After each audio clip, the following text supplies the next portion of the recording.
on the formulation of a global strategy to ensure that all problems of ocean space are considered as a whole in the spirit of the 19th. Hesitant individual member state, individual country to make the right decisions and to spend necessary political capital. Thank you.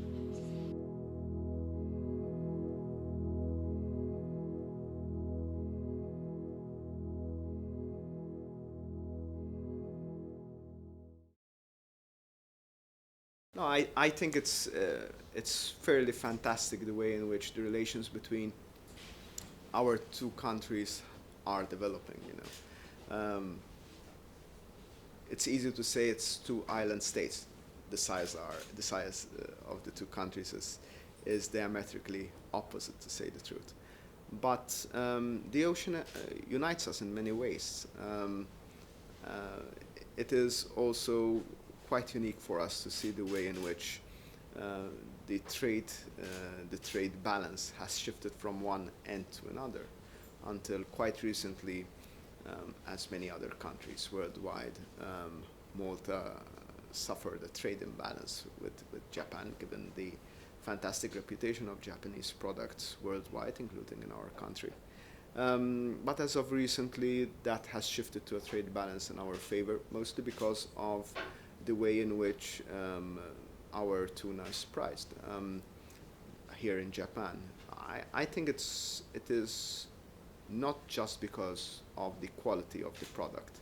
I do believe that it is also the result of years of trust building that has happened between our entrepreneurs, and that is an experience that we want to expand to other sectors, because we believe that there are other sectors where we can work in a similar fashion.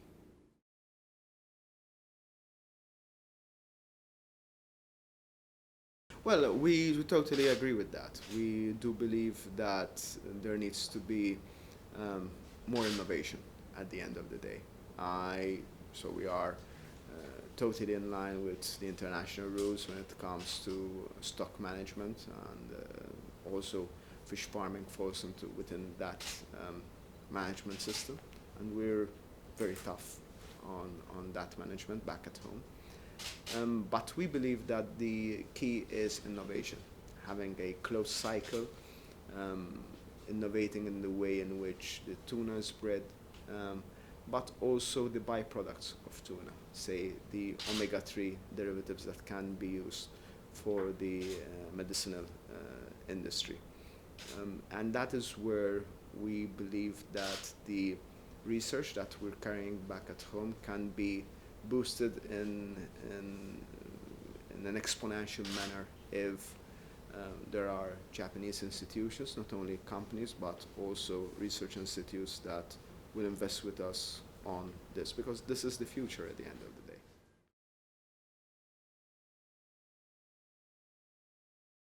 Well, right now it's more of a company-to-company relationship. So um, the main importers over here have, I do believe, a very, very solid relationship with our companies. What we want to do now is to go up a couple of notches and have an institutional relationship between our research institutes and our institutions and Japanese institutions and innovation hubs.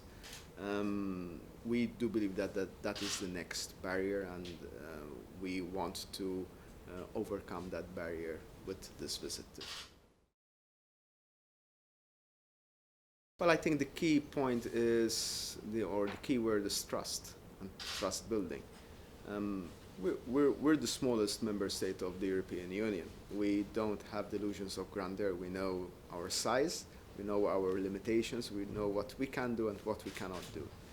What we definitely know is that over time, also because we were the country to put forward the idea and to work for the idea that led to the first convention of the law of the sea, is that we have managed to build trust, and that other countries, even the very important decision makers, see us as a country that has no hidden agenda.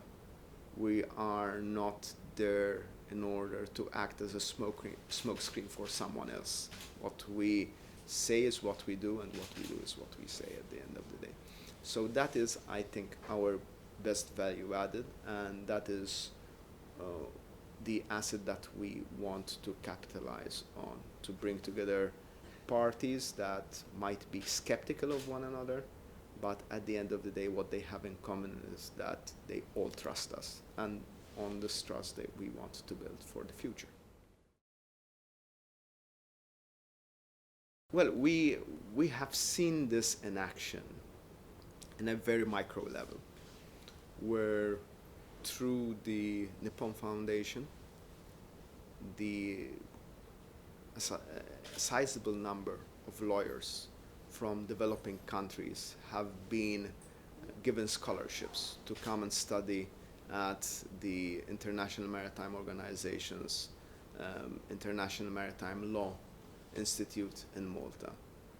And that commitment on such a specific and micro scale shows the Japanese society at large commitment to do something that is not directly on the radar in the mainstream all the time, but it's leading to a huge difference in the management of an issue that is of extreme importance. So we see that as leadership.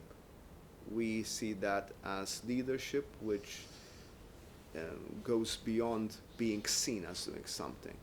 But for me, it's the greatest type of leadership. Leadership where people don't realize what you're doing until it's done.